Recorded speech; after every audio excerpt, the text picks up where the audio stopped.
Ce sont des images chocs qui nous parviennent en ce moment de Guadeloupe. Pillages, casses, incendies, les tensions s'accentuent sur l'île. Des personnels de santé ont même été menacés avec des armes à feu. Alors, quelle en est la cause? Depuis le 15 novembre, les manifestants font entendre leur voix en Guadeloupe.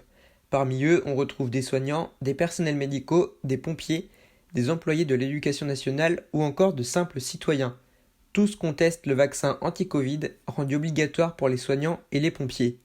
En effet, seulement 35% des Guadeloupéens sont vaccinés sur près de 400 000 habitants. Certains ne sont pas contre le vaccin, mais plutôt contre la méthode de l'ARN messager présente dans le vaccin Pfizer, essentiellement injecté sur l'île. D'autres, ne voulant pas se faire vacciner, songent déjà à une reconversion professionnelle. Mais c'est également une crise sociale qui se dessine, les manifestants réclament de meilleures conditions de vie, ils demandent notamment la baisse du prix des carburants, en inflation depuis quelque temps. Ils demandent également une hausse des salaires, 34,5% de la population vit sous le seuil de pauvreté nationale, avec 19% de chômage, surtout chez les jeunes. Mais récemment, les manifestations ont pris une autre tournure sur l'ensemble de l'île.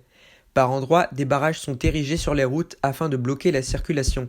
Des magasins sont pillés, des immeubles et des véhicules incendiés. La police est même parfois obligée d'intervenir sur les barrages, il y a donc de nombreux affrontements avec les émeutiers. Par mesure de sécurité, les écoles étaient fermées les 22 et 23 novembre. Enfin, 800 personnes seraient en danger à cause du manque d'accès aux soins provoqué par les barrages.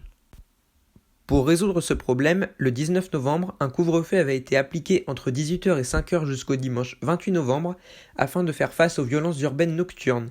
La fin a récemment été repoussée au lundi 29. Sébastien Lecornu, ministre des Outre-mer, a annoncé le financement de 1000 emplois aidés pour les jeunes avec un accompagnement spécifique et une formation sur le territoire guadeloupéen. L'ordre républicain doit revenir. Le ministre de l'Intérieur a annoncé des renforts importants, RAID, GIGN, puisque la nuit, ce sont malheureusement des forces de l'ordre qui sont victimes de tirs à balles réelles. Et cela, nous ne pouvons pas l'accepter, nous devons le condamner avec force, car la violence n'a pas sa place sur le territoire de la République, en Guadeloupe comme ailleurs.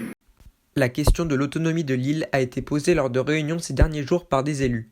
D'après eux, la Guadeloupe pourrait mieux se gérer elle-même, a déclaré Sébastien Lecornu dans une allocution télévisée adressée aux Guadeloupéens. Il affirme que le gouvernement reste prêt à en parler. Enfin, ces derniers jours, des manifestations semblables ont éclaté en Martinique.